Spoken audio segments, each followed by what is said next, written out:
Sí. Bueno, ¿qué tal, queridos auditores? Nuevamente reviendo la historia, una vez más acá con mi amigo Patricio Herrera. ¿Qué tal? Gusto saludarte, Patricio. ¿Qué tal? Muy buenos días a todos nuestros auditores, visualizadores y todos aquellos amantes de la historia. Vamos a revivir otras páginas más de nuestra hermosa historia el día de hoy. Y la verdad es que se nos pasa volando. Así como Sí. se nos pasa volando, digamos, el tiempo aquí se nos pasa volando la semana, digamos. Ya tenemos que volver a grabar, digamos, para esto, pero lo hacemos con mucho cariño, ¿eh? La verdad que nosotros somos, igual que ustedes, digamos, también amantes de la historia. Esto lo traemos de cuando éramos chicos, por lo tanto, por eso que nos atrevemos a poder transmitirle, digamos, todo esto, porque también nos preparamos oportunamente. Quiero iniciar esta sesión, sí, saludando a algunas especialidades que estuvieron de aniversario, porque no quiero que se nos pase el mes de julio sin hacer nuestro saludo. Primero, a la especialidad de Ingeniería Naval. Ingeniería Armada estuvo de aniversario el 3 de julio, teniendo como hito fundacional la creación de la Escuela de Mecánicos en 1889. Pero desde que se crearon la escuadra, digamos, siempre hubo personal de máquina, siempre Por tuvieron supuesto. acción. Lo que pasa, digamos, que tenían que tener un hito determinado. Allí fue ese, en la Escuela de Mecánicos en 1889, que marcó el inicio del desarrollo tecnológico de esta especialidad. Y por supuesto, digamos, que profesionalizó, digamos, su actuar. Así que, como me gusta siempre sacar algunos lemas, ¿ah? Ya sea del himno, qué sé yo, de los escudos, me gusta decir, ellos utilizan siempre máquina toda fuerza avante. ¿Por qué máquina toda fuerza avante? En el puente, cuando se quiere, digamos, imprimir mayor velocidad, ¿no es cierto?, al buque, entonces la persona, digamos, que está a cargo del stand-by se le dice, oiga, transmite a la máquina toda fuerza avante. Entonces él tiene, en el stand-by, le coloca, y esa orden le llega entonces al personal de máquina que activan todo lo necesario, digamos, para poder darle la potencia necesaria. El stand-by, para nuestros amigos que no conocen tanto la jerga naval, es un telégrafo a las máquinas. Es un sistema muy antiguo que tiene dos elementos que giran hacia adelante o hacia atrás. Cuando en el puente se lleva la palanca principal hacia adelante, hay una flechita interior que es la respuesta que da la máquina. Entonces uno le dice full avante la máquina y uno lo coloca ahí y suena una campanita ahí, ping, ping, full avante la máquina. Y uno se espera la flechita de la máquina. Entonces de repente la flechita de la máquina se va adelante y de abajo le avisan a uno avante, full Mira, avante. lo que dice Patricio es tan importante, fíjense que las órdenes al timonel, Sí, el timonel es el que lleva la caña de gobierno, ¿ah? No, el timonel no es el que lleva el timón, la caña de gobierno va el que acciona el timón atrás. Pero, ejemplo, le dicen, el oficial de que va de guardia le dice, timonel, babor 5 grados de caña. Entonces el timonel le responde, babor 5 grados de caña. Y una vez que ha alcanzado eso, le dice, ahí le repite 5 5 grados de grados. caña a babor, Le repite al al revés. revés. Y eso es para que no haya problema de confusión mental. Para que la persona no obedezca en forma automática, Claro. sino que tiene que obedecer pensando. Entonces le dice, a veces hay orden que dice, estribor la caña. Entonces el timonel, estribor la caña, y después grita, caña cerrada, estribor. Claro. Entonces se la dice al revés. Entonces el oficial de guardia se da cuenta que el otro está entendiendo Claro. realmente.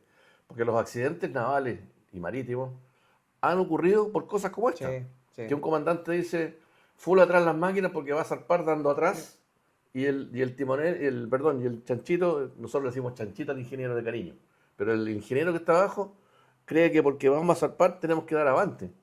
Entonces el comandante dice full atrás la máquina y el hombre da full avante la máquina. Perdón, y él depende absolutamente de la orden que le den en el puente. Absolutamente, si no Él ve va a nada. ciego. No ve nada, Exactamente. no ve Por lo nada. menos los que están ven, digamos, ven Claro, lo que se viene por delante. claro, Tienen los vigías también, ¿no?, claro. que le entregan la Personal de información. máquina no. Fíjate que es súper importante la, cómo se maneja, digamos, todo esto. ¿Ah? Sí, sí. Eh, eh, bueno, para nosotros, digamos que las veces que estuve embarcado era pan de cada día, digamos que nosotros tomamos guardia en el puente, la Exactamente. 6C, entonces, pero me acuerdo, yo digo, ojalá me consiguiera la grabación de esas instrucciones que cuando el buque se va acercando a puerto, entonces dice, prepararse para entrar a puerto. Y se dan las instrucciones. Buque fondeará por la banda de estribor, arriará a escala real de estribor, embarcaciones, qué sé yo. Y todo el mundo entonces que está en sus puestos cubriendo repetido, porque repetido es cubrir las estaciones determinadas del buque para determinadas maniobras. Claro. Es como... ya resulta hasta atractivo, digamos. Sí, pues cuando termina y el comandante dice, buque se queda en esta posición.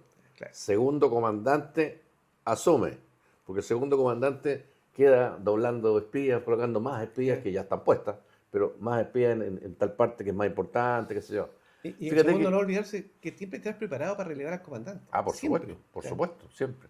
Ya que saludaste a nuestros ingenieros, quiero hacer también un recuerdo de todos los ingenieros que el 21 de mayo del 79 en La Esmeralda, todos, Así es. con Hyatt a la cabeza, Sí. norteamericanos, murieron. Todos. Mutilla, es, Manterola. Manterola, todos ya. ellos murieron, porque la orden era combatir y permanecer en su puesto de zafarrancho de combate, que era la máquina. El único que sube es Hyatt, que pregunta qué vamos a hacer, se reventó, reventó el caldero o la caldera y se le mandó abajo y ahí murieron. Ahí murieron. Entonces muchas veces se olvida uno de esos héroes, que claro, no lucen tanto como el héroe de cubierta que salta al abordaje o que dispara el último cañonazo, qué sé yo, ¿Y pero ellos están abajo. cuántas soluciones ha sido porque han aplicado ingenio? Exacto. Claro. Y voy a referir, fíjate que ellos tienen como tres grandes áreas, digamos. Propulsión, electricidad y control de avería. En esas tres, digamos, el personal se desenvuelve, Exacto. pero lo hacen con un grado de profesionalismo muy, muy fuerte. Quiero también, el mismo día estuvo aniversario de la Escuela de Grumetes, Alejandro Navarrete Cisternas, creada el año 1868, durante la presidencia de José Joaquín Pérez. Y lleva el nombre, además, del primer grumete que alcanzó el grado capitán de navío como oficial de mar. Exactamente. Y eso es súper... bueno, después Alejandro Navarrete Cisterna tuvo un hijo, digamos, que llegó a vicealmirante, Alejandro Navarrete Torres, que fue retirado, fue presidente de la Liga Marítima mucho tiempo. Y me gustaría a mí, ojalá existan auditores que vivan en la población Alejandro Navarrete Cisterna, para que se den cuenta de quién fue. A mí siempre me gustaba, cuando hacía clases, sobre todo, varias veces hice clases, y le preguntaba, oye, ¿usted dónde vive? Vivo en, qué sé yo, Teniente Merino, calle Teniente Merino. ¿Y quién fue el Teniente Merino? Yo no tengo idea. Ya. La próxima clase me trae entonces la historia del Teniente Merino. Y bueno, o sea, todas nuestras calles, la gran mayoría son de héroes. Claro, claro. Y hay una avenida con mucha injusticia en Santiago. Esa avenida se llama la Gran Avenida, La gran avenida. que va de norte a sur o de sur a norte, Sí, así sí, hasta recorre. San Bernardo. Hasta San Bernardo. Y resulta que la Gran Avenida, queridos amigos, se llama Gran Avenida del General José Miguel Carrera. Poco le dicen eso, se quedan con Gran Avenida. Claro, y la Alameda, y la Alameda, le decimos, está en Y es la Alameda del General Bernardo Higgins. Claro, está en la Alameda esquina Teatino, está en Alameda. Porque la Alameda es la gran Alameda que es Bernardo Higgins Riquelme. Entonces, son calles avenidas muy importantes dentro de Santiago, pero que han olvidado esa parte que es muy importante para que la gente sepa de qué se trata. Nosotros que en la academia estamos comenzando a realizar un trabajo en Reñaca, donde queremos colocar, junto con Codar, queremos colocar la calle Borgoño. ¿Por qué se llama Borgoño? Sí. Entonces, una plaquita puesta por nosotros donde explicamos quién fue Borgoño para que la gente tenga yo mandé idea. una carta al diario El Mercurio una vez, justamente proponiendo que se hiciera eso. Porque dentro de mis viajes a Río de Janeiro, yo tengo amigos allá, tengo una conexión muy grande, digamos, mi carrera en la Marina partió en Brasil, haciendo un curso. Y todas las calles allá sale el nombre y quién fue abajo. Perfecto. Tremendamente. Y perdón, y eso existe, yo por lo menos en Chile lo vi, fíjate dónde, en Pica.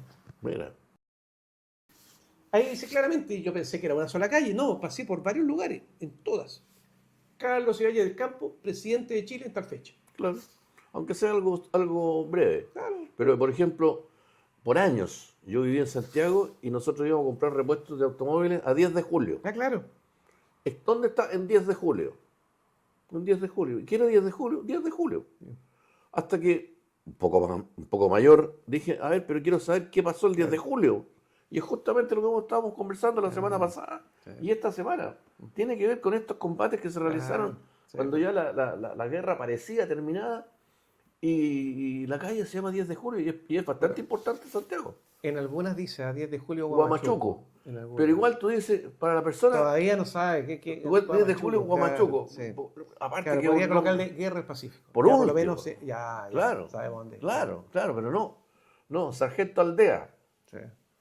¿Y quién fue Sargento Aldea? ¿Y la gente que vive en Sargento Bueno, Aldea? acuérdate que hemos conversado mucho y ojalá poder entregarle herramientas, sobre todo a los profesores, digamos, de los colegios, para que utilicen líneas del tiempo, paralelos entre un lugar y otro, qué sé yo, qué estaba pasando.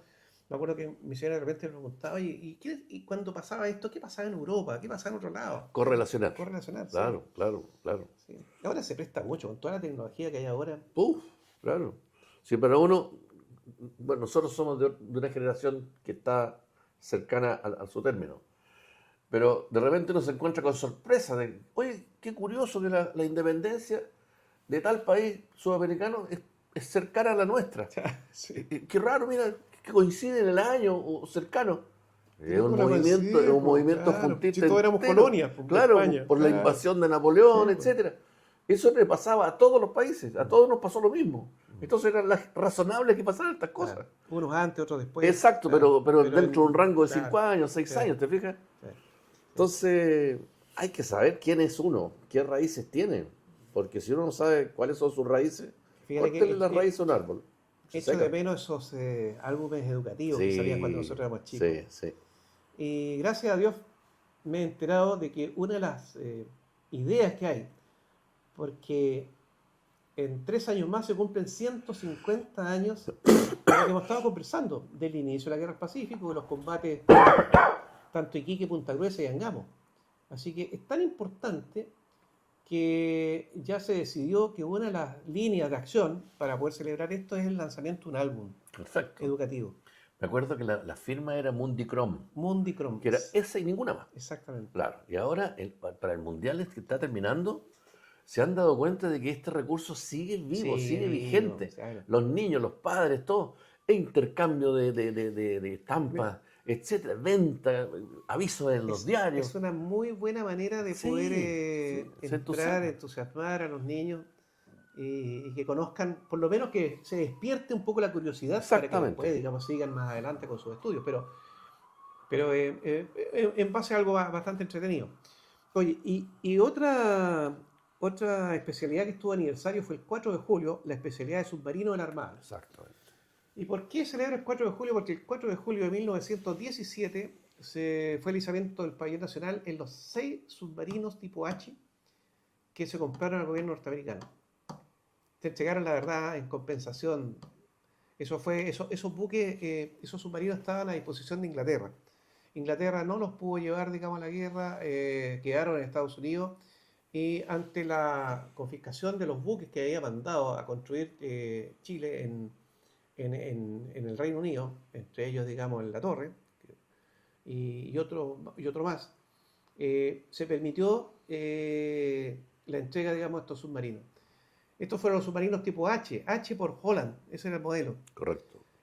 Y 2 años después, o sea, a inicio de la década del 20, 3 años después, se compran 3 más a Inglaterra, que son los submarinos tipo O. Estos tipo H, la verdad que llevaron el nombre de las mujeres indígenas, mapuche, que después se replicaron en los buques de las torpederas, en el nombre de las torpederas. Y los 3 que llegaron de Inglaterra fueron el O'Brien, Thompson y Simpson. O sea, en la década del 20 al 40 prácticamente, o sea, dos décadas, tuvimos 9 submarinos, imagínate, una superioridad tremenda. Exactamente. Ahora la Fuerza Submarino tiene 4 submarinos, 2 alemanes, tipo 209, que son el Simpson y el Thompson, y 2 Scorpion, que son franco-español, que se llaman Carrera y O'Higgins. Y me quiero detener un poco aquí porque la decisión de cuando le colocó la Armada nombre a estos submarinos, la verdad que hizo un acto de justicia. Exactamente. Colocó a Carrera y O'Higgins al mismo nivel. de alguna manera tratando de dar vuelta a la hoja Sí. con esto de los carrerinos y los o'higginistas. Ambos somos simpatizantes de nuestros dos próceres. Eh, Algo que hizo Carrera más destacado que O'Higgins, pero O'Higgins hizo esto otro. Al final son los padres de la patria. Entonces, seguir con esta cosa es como seguir con el problema de los balmacedistas con los congresistas. Sí, seguir con esa herida. Tenemos que superar eso. O también en el 11 de septiembre, seguir con que los de izquierda como los de derecha. Son cosas que dividen las patrias, que no tienen razón de seguirse fomentando. Yo ya lo expresé en algún programa anterior, pero me acuerdo perfectamente cuando el año 2010 tuve que ir representando a la Armada a un homenaje que hizo el Rotary de Quilpué. Y el Rotary, al conocerme y conversar, yo le dije que era o'higuinista, que representaba justamente a la institución en el Consejo General del Instituto O'Higginiano. Y ellos me dijeron, oiga, cuando sea septiembre, ya que se cumplen 200 años, ¿por qué no nos viene a dar una charla? Le pregunté yo, ¿quiere algún tema especial? No, me dijo, tema abierto. Y fue la gran oportunidad porque mi charla la titulé Carrera, héroe de la patria vieja, O'Higgins, héroe de la patria nueva, ¿no? Dos ámbitos en los cuales hubo se destacaron y que después ambos trataron de buscar la forma de poder lograr expulsar a los realistas. O'Higgins se fue a Mendoza con San Martín, Carrera fue a Estados Unidos, digamos, aprovechando los contactos que tuvo, digamos, durante su gobierno al inicio de la Patria Vieja, y él logró apoyo, porque logró llegar con buques. Exactamente. O sea, él fue el primero que creó una escuadra. Ahora, Pueyrredón le confiscó los buques, sí, pues, hasta ahí nomás llegó, aludiendo razones subalternas, que no tenían nada que ver con la independencia de los países. Claro. Porque existía esa animadversión terrible. Sí. Oye, pero antes que nos vayamos del tema de los submarinistas, les quiero comentar a nuestra audiencia que Chile fue pionero gracias a un ingeniero Flag. ¿Ya? Este caballero logró 1860 y tanto, cerca de la guerra contra España. Y él logró construir un sumergible, porque no digamos submarino, un sumergible. Y hay una anécdota bien triste alrededor de este dispositivo marítimo curioso que se probó el sumergible en Valparaíso. Y invitaron al presidente de la República, esto tú lo sabes. Sí, pues, José Joaquín Pérez. José Joaquín Pérez. Y el ingeniero se embarca en su sumergible frente a todo el público y las autoridades. Con su hijo. Claro, la segunda vez. Y la banda de músicos, qué sé yo, y se sumerge. Pasados unos minutos, aflora. Aplausos generales, porque se había sumergido y había aflorado, extraordinario, una nueva arma que podía significar algo muy importante para la guerra en el mar. Pero no contento con haberlo hecho una vez, el ingeniero quiere hacerlo por segunda vez. Y le invita al presidente de la República a embarcarse.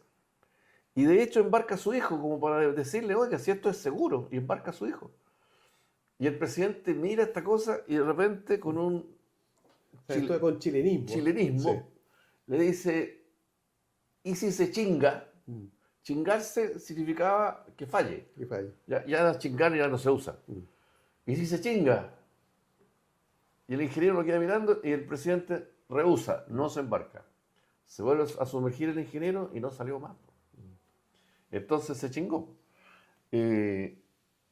Eran las primeras albores, las primeras luces del submarino.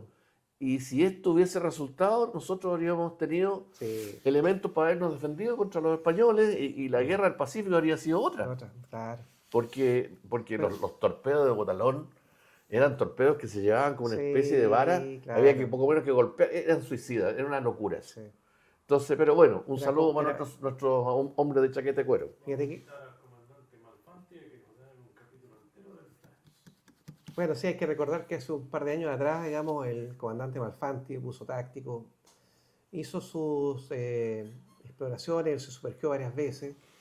Lamentablemente, la poza de Valparaíso tiene demasiada suciedad. Sí. Es difícil, o sea, más de 100 años, 150 años. Y corrientes también, y temporales, tremendo. Pero sería importante, ¿eh?, que nos entregue, digamos, su información. ¿Te acuerdas que el presidente Piñera se sumergió? Sí. No se chingó menos mal. No se chingó. Se chingó el avión después. Oye, yo quería decir lo siguiente, El fíjate que helicóptero. hay una disposición que exige a la Armada que su unidad naval, su buque más potente lleve el nombre de O'Higgins. Claro. Y claro, cuando le pusieron O'Higgins al submarino, al primer submarino Scorpion, la decisión era porque esa era el arma más potente que tenía la Marina. Exactamente. Claro, Claro. Buque capital. buque capital. Claro. O sea, el factor sorpresa que tiene un submarino no lo tiene ninguna otra unidad, ninguna. Bueno, cambiamos un poquitito, nos vamos, ahí tenemos nuevamente la imagen, retomando lo que vimos la semana pasada, del combate de Concepción. Patricio me insiste, digamos, porque aquí nosotros los chilenos decimos la Concepción, seguramente para diferenciarlo de Concepción, digamos, la ciudad de Concepción. Pero allá no existe la Concepción, en Perú existe Concepción. Es importante señalar, no vamos a repetir lo que contamos la semana pasada, sino que es importante señalar que una vez que terminó esta batalla, a las pocas horas llega el coronel Estanislao del Canto, que se suponía que era el que iba a llegar oportunamente. Claro. E incluso el coronel, entonces después fue general, lo que estaba haciendo era ir recogiendo a las fuerzas porque ya se había ordenado, digamos, que tenía que retornar a Lima. Imagínense, si ellos llegan oportunamente, esto no hubiera sucedido. Exactamente. Esto no hubiera sucedido. Ignacio Carrera estaba esperando que llegara. Y estaba esperando, exactamente. Algo tenía que haber pasado, pero bueno, ya llegarán, o sea, siempre pensó que podían llegar. Así son las grandes epopeyas. El 21 de mayo de 79 nadie lo esperaba. Nadie lo esperaba. Nadie lo esperaba. Otra cosa hubiera sucedido si hubiera encontrado la escuadra que zarpó, digamos, con William, no hubiera encontrado los buques en el Callao. Capaz que eso terminado prácticamente la guerra ahí. Exactamente. Porque el desembarco habría ido inmediato. Claro. Pero bueno, fíjate que el nombre de Concepción se coloca la palabra Concepción de acuerdo a una ley emitida el 19 de febrero de 1863, que eleva la categoría de ciudad al pueblo de Concepción en la provincia de Jauja. Así que no cabe ninguna duda. Y quiero hacer una corrección.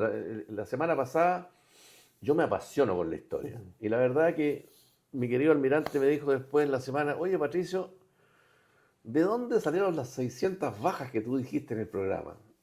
Y yo investigué mis fuentes por todas partes y debo confesar hidalgamente que el coronel del Canto señaló que al llegar a Concepción encontraron 280 muertos peruanos, entre ellos 2 jefes y 11 oficiales. Así es que los 600 que puse yo es la mitad. Por lo tanto, cada chileno se anotó con 4 peruanos, más o menos, porque eran 70 los nuestros. Bueno, sí, más o menos. 4 peruanos, lo que no es menor. No es menor. Y don Ambrosio Salazar indica que toda la guarnición chilena de Concepción, de capitán a tambor, murieron. Además, añade, en 17 horas de combate incesante. Y añade que fueron muertas también 2 mujeres de los soldados. Dicen que eran de tanto coraje que en lo más recio del combate animaban a los suyos en altavoz. Yo leí, digamos, muchos historiadores dicen que eran cantineras. Sí, pero fíjate que, ¿cómo se llama? Mellafe, ¿Sí? en una conferencia que nos dictó, nos dice que hay un poquito de mito en cuanto a la cantidad de cantineras, Ya. que eran en total como 30. Ya. Entonces, probablemente estas eran Lo esposas. que sucedió es que una que estaba embarazada dio a luz. Dio a luz Y 2 el guaguas. de 2 guaguas. Y Siempre murió. se dice que es una. Entonces, eso quería comentárselo a ustedes, porque dicen, en lo más recio del combate animaban a los suyos en altavoz estas mujeres, que continuasen peleando, y que había sido encontrada muerta entre los montones de cadáveres una criatura recién nacida, y que otra, gemela de la anterior, había sido salvada viva por un vecino de Concepción. Un vecino de los 2 vecinos que se escaparon con vida. Mira. Porque cuando Del Canto llega, es tan fuerte el impacto que ordena fusilar a Sí. todos los sobrevivientes Sí, que eso todavía es verdad. estaban en el pueblo. Muchos de ellos ancianos, No mujeres, tenía nada que ver, pero. fusilados. Y 2 se escaparon. Y uno de los 2 llevaba una guagua chilena. Perfecto. ¿Qué fue de esa guaguita? Nice. Nunca supimos.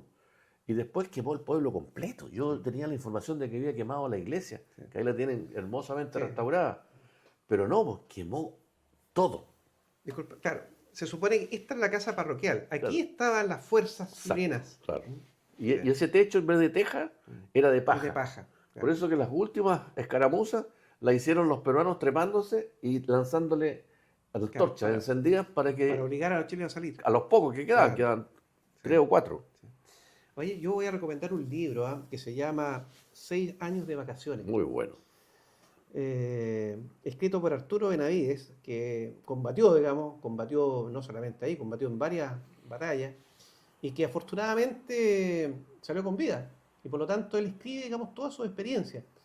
Y como era joven, él curiosamente le pone ese título. Él dice, era como que era, miren miren lo que sucedió en mis tiempos, o sea, era lo que otro podía haber tenido de vacaciones, digamos, yo me lo pasé así. ¿Ya? Exactamente. Es muy entretenido, así que se lo recomiendo. Hoy hay otro que se llama Veterano de 3 Guerras Sí, también de Guillermo Pardo. de Parvex. Ese también son recomendados estos libros. Son libros muy livianos.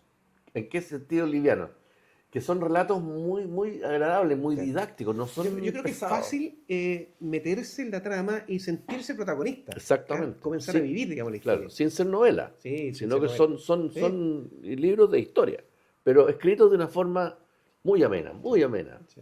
Oye, fíjate que un año antes, el 26 de junio de 1881, se produce algo parecido. Está el combate de Sangrar. Sangrar, después le quitaron la R, conocido como batalla de Sangrar. Sí, Pero que hubo algo parecido, muy parecido. muy parecido, donde el jefe de las fuerzas, digamos, de esa compañía que estaba defendiendo la posición chilena era el capitán José Luis Araneda. Exacto. Entonces, Araneda esa sangra como Carrera Pinto era a la Concepción, o a Concepción. Y él también tenía 3 subtenientes como oficialidad y 80, me dijiste tú, que eran los 80 hombres. 80 hombres. Claro. Y el coronel peruano era don Manuel Encarnación Bento. Y al igual que el coronel Gastó, le ofrece rendición al capitán Araneda, quien, al igual que Carrera, No lo acepta. no acepta Y porque sigue peleando. no hay rendición. Claro. Lo que he leído, fíjate, dice que utilizaron la hacienda del papá de Bento. Exacto. Que la hacienda se llamaba Sangrar. Claro. La hacienda se llama Sangre. O Sangrar, exactamente. Sangrar creo que. Y bueno, Bento tenía, digamos, la ventaja que conocía perfectamente la hacienda, así que sabía por dónde atacar. Entonces, Claro. ahora, ahí la suerte afortunadamente fue a favor, digamos, de los chilenos. A pesar de que en la historiografía dice, los peruanos dicen que vencieron, Claro. se sienten vencedores, los chilenos se sienten vencedores, pero Bueno, de los 80 chilenos, igual había una desproporción. claro, son 12 los que se salvan. Sí, sí, O sea, no le fue tan bien. sí. Claro. Pero es importante hacer, porque con un año de diferencia, fíjate que hay una similitud Muy grande. muy grande. Muy grande. Muy Muy grande.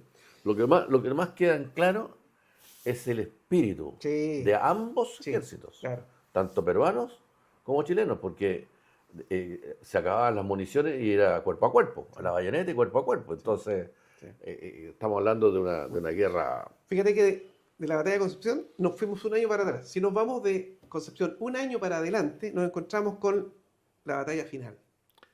10 de julio, Huamachuco. Huamachuco, exactamente. 10 de julio de 1983, con la cual ya prácticamente se terminan, digamos, las acciones bélicas.